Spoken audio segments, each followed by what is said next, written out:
Mets desperately needed it, and they got it. Good morning, Boomer. How are you? Yeah, I'm doing great, Jay. You know, we do get a lot of gifts here. Yeah. I'll expose those gifts a little bit later on. All right. It's a little early in the morning right now. We just want to get this thing going here. Gotcha. And, I love the how you described last night's baseball games, because they were rocking chair games, and that's exactly like the last two games are exactly what the Yankees need and what we all expected them to do for 3 games against the White Sox. But it's okay. All is right in Yankee world right now, so everybody's going to calm down. And then, you know, the Mets, I don't know what to tell you. Here we go. You know, I mean, they got to win. They got to win 75% of their games. I don't know if it's even possible to do that. I believe 75% of the games that they have left. I don't know if they can do that in order to, you know, be taken seriously. I mean, you know, up and down, lose a game here, lose 3 games there. You know, that's not going to get it done. We all know that. So this final, 6 to 7 weeks of the season is going to be, they have to start doing damage, as Tommy Lugauer will say. And I do appreciate, you know, his personal confidence and his optimism, because he's taking a different tack than his buddy Sean Marash, who's totally negative half the time. Sure. That's Not right. totally negative half the time. No. Always negative. Always negative all the time. Yes. Yeah. A little yin and yang situation there. And last night, of course, it's an Aaron Judge night. Fastest player to 300 home runs. He is having a remarkable season once again. And we're talking about a guy who had a miserable start to the season. I mean, he essentially had a throwaway month. And you look up at his numbers at this point, and we're talking about a great season for anybody, an all-time season for anybody. A lot of guys would take his numbers right now and then at the end of the year. Right, and go walking in there and say, give me a raise. And it's August 15th. 43, 110, and he's batting 333. Yeah. All right, so again, you know, I saw where a lot of people picked up what I've been saying about how the Yankees can't pay Juan Soto more than they're paying Aaron Judge. And, you know, I'm serious about that. I think because of Aaron Judge's performance and because of what he has done here and the records that he has been setting and the record pace he's on right now, I'm not trying to be an idiot about it. I'm trying to be pragmatic about it and understand the finances of what's going on. And I know Yankee fans would be angry if they were unable to re-sign Juan Soto, but really that's going to come down to Juan Soto and what he wants to do in terms of his life and how much money he is expecting. Now, he turned down a lot of money from Washington, turned down a lot of money, I believe, from San Diego, and now is in a prime position because of the lineup that he's in and who's hitting behind him. Has a lot to do with this. Now, he's a great ball player, don't get me wrong. You know, I wanted him back here 3 years ago when Jerry was bopping all over the studio. Yeah. So I would just, if he wants $500 to $600 million, which I would think that he's going to want, I just don't know how the Yankees can do that. I mean, they could do that and go out there and play with 6 guys, and then if he gets hurt, they're screwed. All right, so let's, I guess, go back to the time of Derek Jeter and him being the captain of the New York Yankees, and the Yankees would spend so much ridiculous money in these off seasons to go out and get the best pitchers and the best hitters.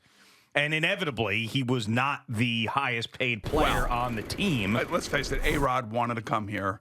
A-Rod said, hey, I'll go play third base, even though he knew that he was a better shortstop overall than Derek Jeter, and he was the better player overall in terms of numbers and explosive numbers and things of that nature.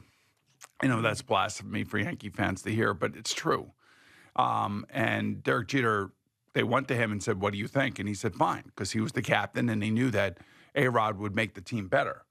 I mean, and I think that I kind of feel like Aaron Judge would say, fine, you can pay him more than me. I just don't necessarily know the Yankees want to pay him more than well, they're going to have to. And it's also, it's not apples to apples. It's because when they hit free agency and the market is what, you know, for you, what it is at that time. It's what you're worth. And the San Francisco Giants offered a ton of money. What the Padres offered a ton of money for Aaron Judge during his free agency. He decided to take the deal that the Yankees were offering him. And Hal Steinbrenner said, hey, if you want to be a Yankee, you got to take this particular deal.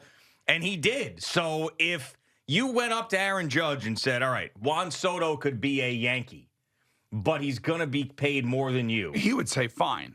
or Juan Soto's not a Yankee and you're the highest paid Yankee, I'm sure he'd opt for Juan Soto. I think he would do exactly what Derek Jeter did when they went and got A-Rod. I'm not saying it's him.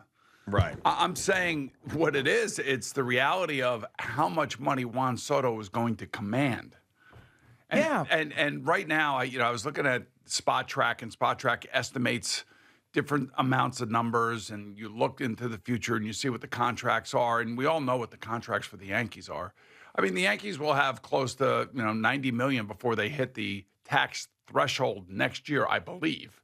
But how are you going to spend that $90 million? Are you giving 50 of it to one guy and then 40 for 22 other guys? Yeah, I mean, I think that you'd have to if you want to keep Juan Soto. I don't know if it's maybe it's 18 guys. I would have to look at it again. So just to be clear, it's not that you don't think that it has nothing to do with Aaron Judge. The statement is not that the Yankees can't pay Juan Soto more than Aaron Judge because Aaron Judge is the captain and he's the guy and he's a homegrown Yankee and everything else. It's that can the Yankees actually on the books add a salary that's more than Aaron Judge with Cole's salary on the books, with Stanton's salary on the books, and then you're adding another one on top of Judge? That's where you're saying the Yankees can't fit that. Yeah, I mean, and I look at, I try to look at these numbers, and I think that they're relatively accurate when it comes down to trying to figure out how much the Yankees will have next year to spend before they hit the tax threshold, which I believe is $244 million. No, they're over it this year. The Mets are over it this year. The Dodgers are over it. But there's levels of it. So, I mean, you go over it a little bit, you get penalized a little bit. You go over it a lot, you get penalized a lot. So the tax threshold right now for this season is $237 million, according to Spot Track. And the Yankees are number 3 on the salary list. Their estimated salaries are $314 million right now. They're minus $77 million in space that is estimated before they get to that tax level. Their tax bill is $60 million right now. All right, so when you go to 2025 and you look into the future, and this is, anybody can do this and go to Spot Track and look at this. The tax threshold next year is $241 million, okay? And right now, the Phillies have 10 guys on their roster that are going to account, I guess, with other estimated issues, 10 guys in their roster that are listed for $236 million for next year. And the Yankees are third on that list. 6 players on their roster, $189 million, meaning that they have an estimated space before they get to the tax threshold next year of $51 million. And that's the first tax threshold, correct? Like these things. I know, but I mean, I think that's important. I mean, there's the Cohen tax. There's the, Now, meanwhile, okay, so the Yankees, according to Spot Track, are going to have a $51 million space estimated before they hit the tax threshold next year. The New York Mets, however, the Yankees are third on this list. The Mets fall to 10th on this list because other guys' contracts are coming off that they're paying this year. And the Mets have almost $100 million in estimated space. Yeah, and I think that's why a lot of people look at this offseason and say that the Mets are the biggest threat to take Juan Soto away from the Yankees. And I really do believe the Yankees are going to make an offer. They're going to make a fair offer, and it's probably not going to be the highest offer. And it's really going to come down to whether or not Juan Soto and Scott Boras are going to go for the extra money, or they're going to say, this is perfect. I can play with Aaron Judge. I can hit in front of Aaron Judge. I mean, it's not going to get any better than this short porch. I mean, I've got the greatest logo, the most recognizable logo in baseball, in the world, on my hat and on my jersey. And by the way, it's amazing. I walked into a couple stores in Amalfi in the town, and there's Yankee hats that are sitting there. I'm just like, come on. 100%. They're all over the place. And they're all in different colors, too, by the way. They're not just the Yankee colors. No, they're in every color. Especially, when you get out of the country. I was like, geez, just matching it with your outfits. I'm not so sure that everybody who buys or wears one of those hats realizes that they're wearing a Yankee hat. I think they just like the NY logo, and they're thinking they're wearing a New York hat. Now, let me just explain this to you. The 30th team on this list, of course, is the Oakland A's. Now, the Oakland A's, according to Spot Track, have no players on their roster that are worth anything.